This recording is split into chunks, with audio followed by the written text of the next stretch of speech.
Hi everybody, welcome back to my Cult Weekly Situation Report. I'm Daniella, scholar of cults, extreme groups, and extremely bad leadership, and the author of Uncultured, that book you see back there, which is my memoir about growing up in the Children of God religious cult and going into the cult of the U.S. Army. You can get signed copies of that linked below. Once a week in the Army, every officer gives this roll-up of the week to their higher command. And so this is mine, all about the world of cultiness and the cultiness of my world. Okay, so this week, first of all, Culting of America update that everybody's interested in. I am paying into the self-publishing process. We had a meeting with our publishing people. The book is going to come out next November, let's say around November 10th. And to make that happen, I need to get the writing done by March. I've hired a research assistant, which is very exciting. And I just finished chapter 9, which was about exploitation of labor. Now I'm moving on to chapter 10, which is about exit costs. But first, entrance costs, which is one of the things I'm kind of adding, at least that terminology of, if exit costs are everything we lose when we leave the group, entrance costs are everything we lose to join the group, or everything we pay in, right? So in Children of God, you get through the whole being love bomb process, you decide you're going to join this group, you are expected to give them everything, any land you owned, any real estate you own, any money, accounts, blah, blah, blah, everything, cars, clothes, everything. People, they would call it forsaking all, right? Give it this biblical justification from the book of Acts, which is, from each as he has to each, as his needs. However they say it in cults, it's usually a mix-up of the Acts quote and a Marxist thing that basically is we pool all of our stuff. Yay, it works so well for everyone. Of course, it's never actually that way, but okay. So I'm talking about all the different kinds of entrance costs that people pay, up to and including losing your children, losing the right to raise your own children, which is something very serious that gets done in cults. And speaking of that, in Cult Book Club, Theory Club, we are reading Margaret Singer's Cults in Our Midst. And this week I was reading all about children and cults, and which was interesting because, of course, I was one of them children growing up.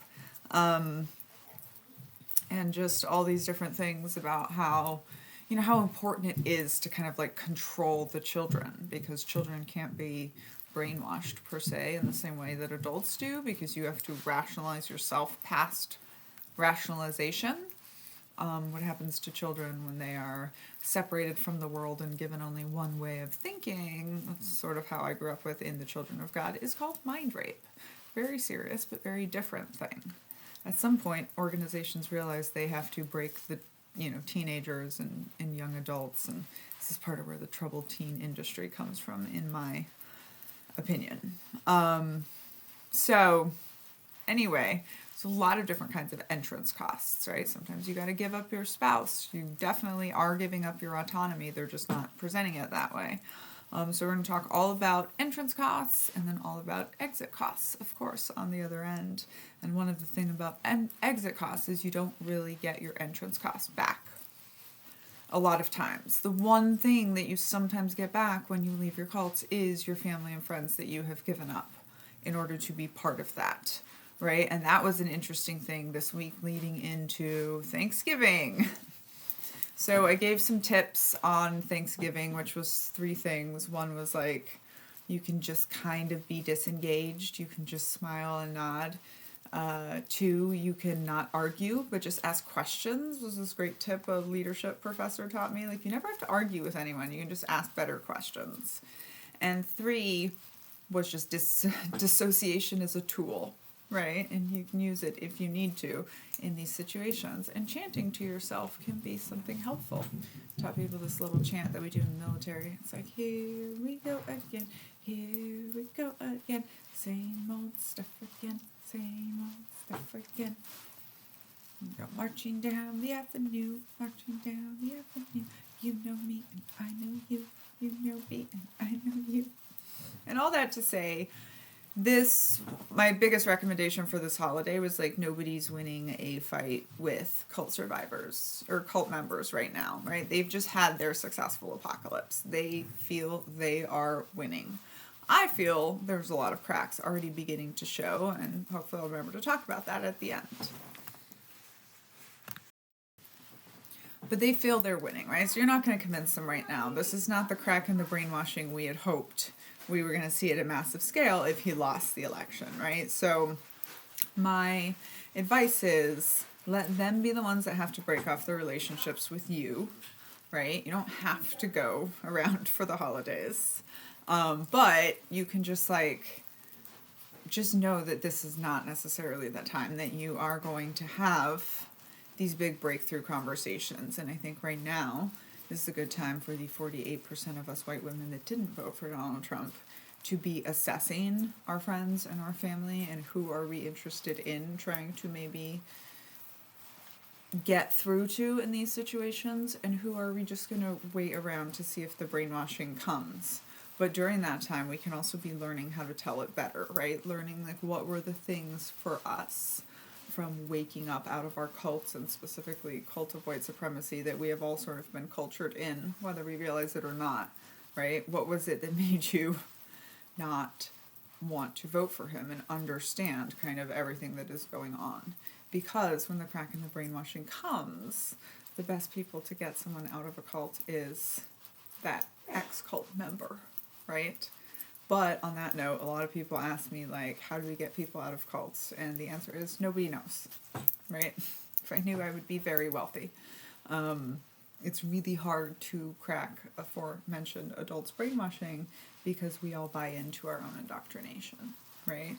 So, but what you can do is be there, not you have been the one that burned the bridge. But also knowing that one of the hidden exit costs for people in cults is knowing that they'll have to go back to their friends and family and say that they're sorry or that they were wrong, which often never happens, by the way. Having someone whose whole family left the cult after they did. It's not like I ever got a, gee, you were right. And I will say, on the note of families, being someone that doesn't really go home for holidays anymore and has kind of created her own little world. So, sometimes when you're the person that is sorting through things out loud, it makes you a little more isolated from family and other people who don't want to be analyzed, I suppose.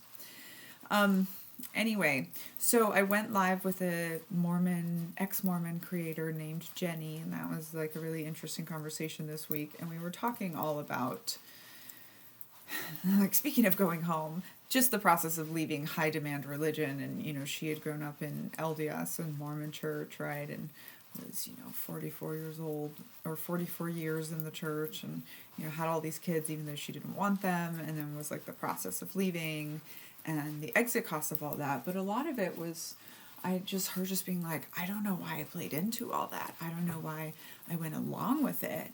And me kind of breaking down for her how this is what cults do, right? They keep you so busy with labor and tired and skinny and hungry and all of these things, so that you're just kind of going along to the very next thing.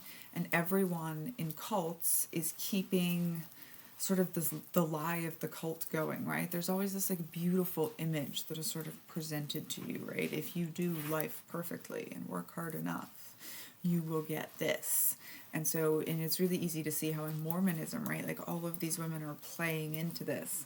And I gave her this term for this that I found recently, which made me so happy. It's called performative regulation, when we're all watching each other and ourselves and keeping each other in check and doing it for the cult leader, right? And so a big part of, being outside of these high control groups is understanding that you just get to be who you want to be. You don't have to be working all the time.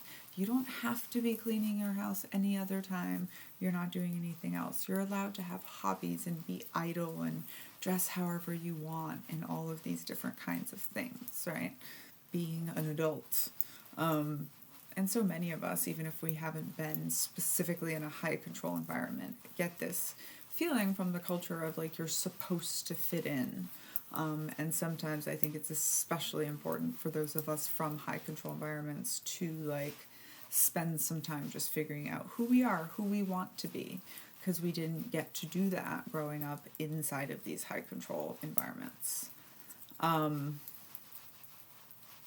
Okay, so rolling that up, since you will be seeing this video after Thanksgiving and going back to these childhood homes or not, and seeing family that may or may not be on the same page with you politically, and how did it go? Like, what worked for you? What were the conversations? Were there big fights? Like, I just need to know what the big family Thanksgivings were goings on.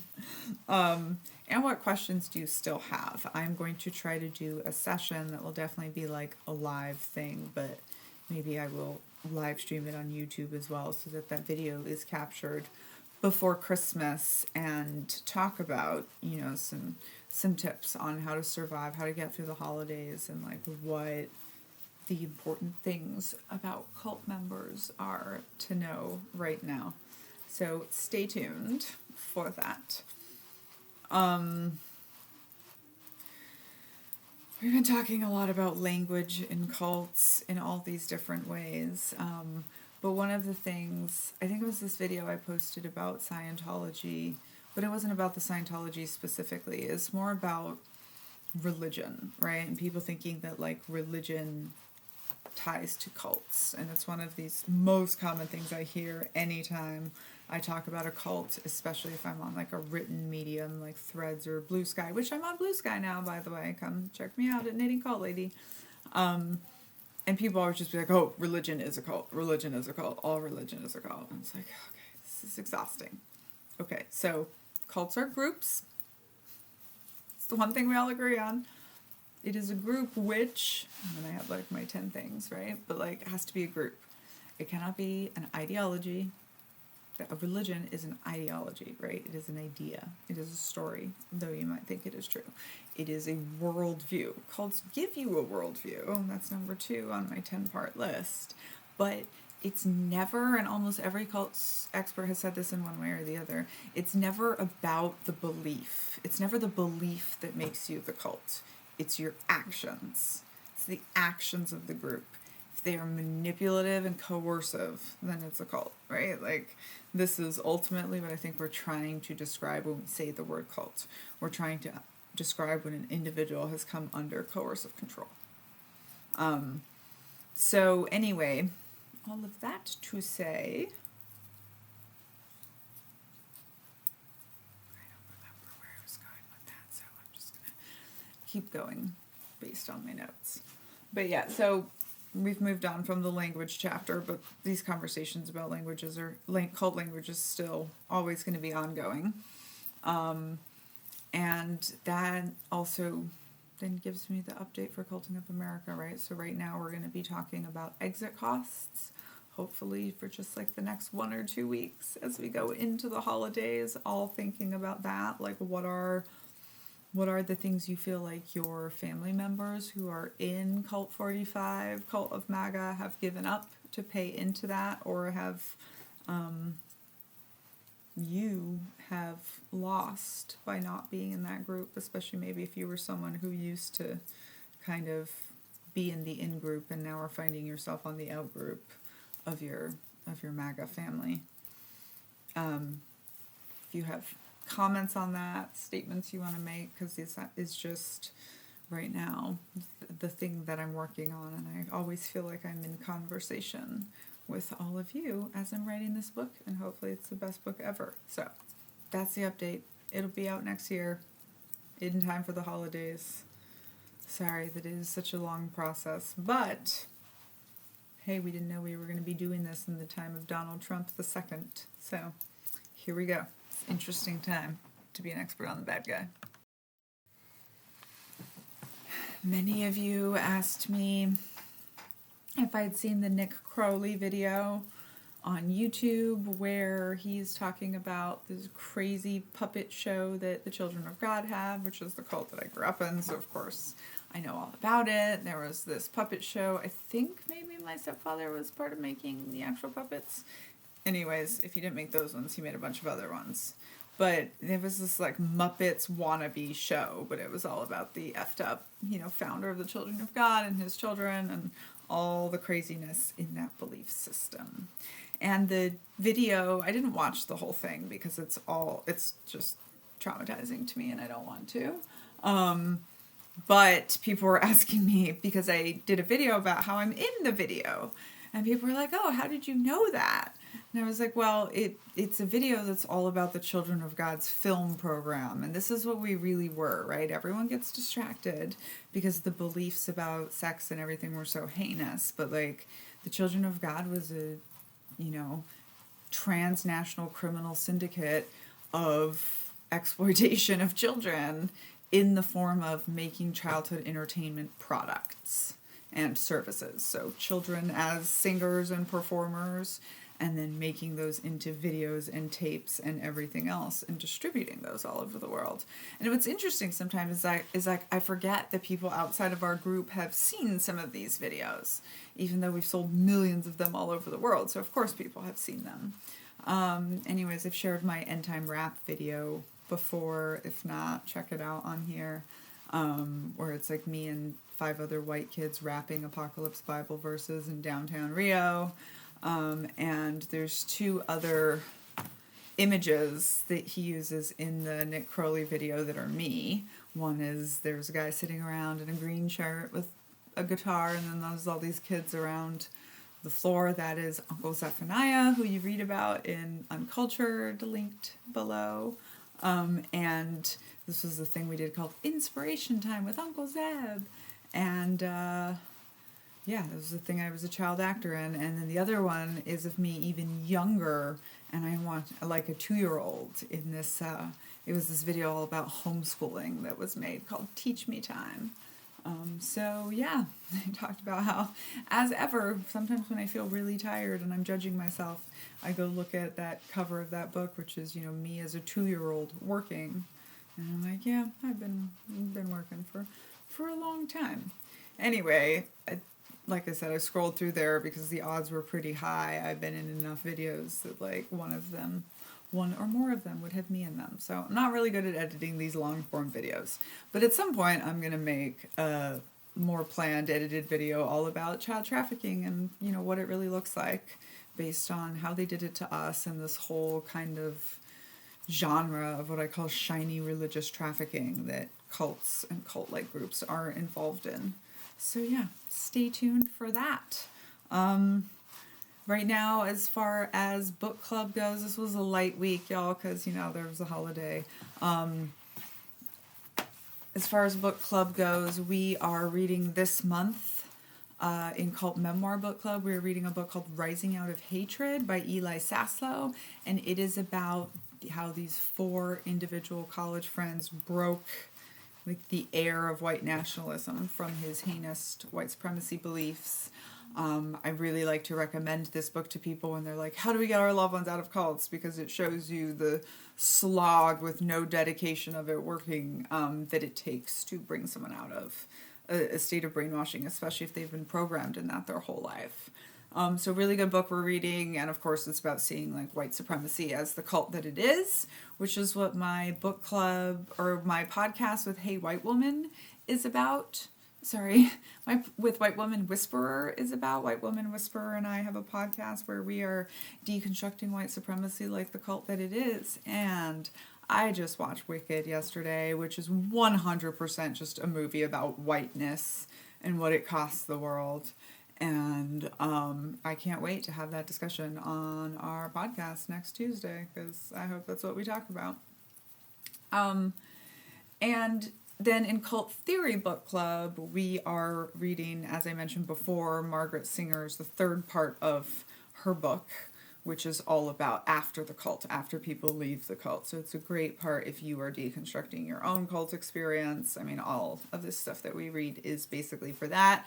I have heard the ask for a book list, so I'm definitely going to be making one. I am just trying to get to all of the things. I really am. If you are interested in book club, that is run through my Patreon. This will be linked below. So I have one level, which is $5.99. You get all of my premium content on there, everything in one place, including like the podcast and this roll-up. You also get my premium content like the Un-American video book, the second sort of memoir that I've done, and other things that get posted on there. It's a good one-stop place. If you upgrade to the $10 membership, that's the book club level, right? So $10 a month. You get all the content. You also get to drop into any of these book clubs that you want. We do, the second Wednesday is the Memoir Club. The third Wednesday is the Cult Theory Club. It's from 6:30 to 8 p.m. EST. Sorry, I tried to do it later for the Pacific Coast last time, but it's too late. My brain needs to be turning off by 8 p.m. It really does. Because, we started up at about 7. So that is how you find the Patreon. We also had just today, I just got done doing my monthly Stitch and Bitch chat with the people that show up for that, and that's like the highest Patreon level, but you also get, all the other things along with it. So check it out if you're interested. We're definitely going to also be doing a lot of Patreon specific stuff as we create a fundraiser for Culting of America, because it does cost me, almost $100,000 to put out a really good book at the level of Uncultured, which is what I am trying to do. So stay tuned for that. And now for some nitpicking. Okay, so the first thing is the earrings. I'm very excited about these because I had buy these big lots of junk jewelry to make all my knit and crochet jewelry with, and I always get a ton of bangles, and I can't even wear bangles because I have huge hands. So I needed something to do with them, and now I have come up with these are going to be my signature earrings. I don't have a name for them yet, but I love them, and I can make one pair in like 20 or 30 minutes. Anyways, these are going to be part of my New York outfit, both the black and the purple, because that's what we have going on. Let me show you this thing I'm wearing. So this was a vest that I used to wear when I lived in Washington State because it was more of a vest place, but I'm not that much of a vest person. I got these. This was a pair of like large kid pants that I got at a thrift store, and so I just made it into a sparkly jacket. And this is another kind of version. I bought a vest at a thrift store, and then I made it into this. These were all done a while ago, but I was wearing them this week. Ooh, this one kind of goes with these earrings too. Look at that. This is another one. This pattern, this will be in the culty knitting patterns book that I'm going to do, but we call it the rich lady dress when I cut off the sleeves and put fuzzy sleeves on it. So this is like a rich lady sweater. This is a Japanese sweater and put these sleeves on it. Super fun. I finished this thing that I've been crocheting for a while. I took a top and then I made this whole dress. Didn't come out my favorite, and I'm just going to see the problems in it, even though it's very pretty. So I chose a random person who replied to my comment on TikTok, and I'm sending it to them if they get me an address. And then I did this lovely scarfigan, which is going to look great with this top. Otherwise, I'll have to wait till summer to wear it. So the scarfigan is where I take a scarf and I turn it into a cardigan. Right, so this was like a long scarf. I cut it in half, and one half is the back. Then I cut the two parts in half, and then I stitch it together with a single crochet. I did this pretty little scalloped edge everywhere, and it also like weights it down a little bit. And then I put some beads on because I'm having fun with those now. And that was this week. I did a couple other things, but they are going into gifts, so I cannot film them, unfortunately. Anyways, keep on crafting. Hobbies are good for happiness. They're tied in, and making art is really good for healing. And thanks for hanging out with me today. Please like and subscribe. Almost forgot to mention the other podcast, Cults and the Culting of America. So 2 podcasts, Hey White Women and Cults and the Culting of America. So check that one out, and you can see the videos on my YouTube channel or on my Patreon.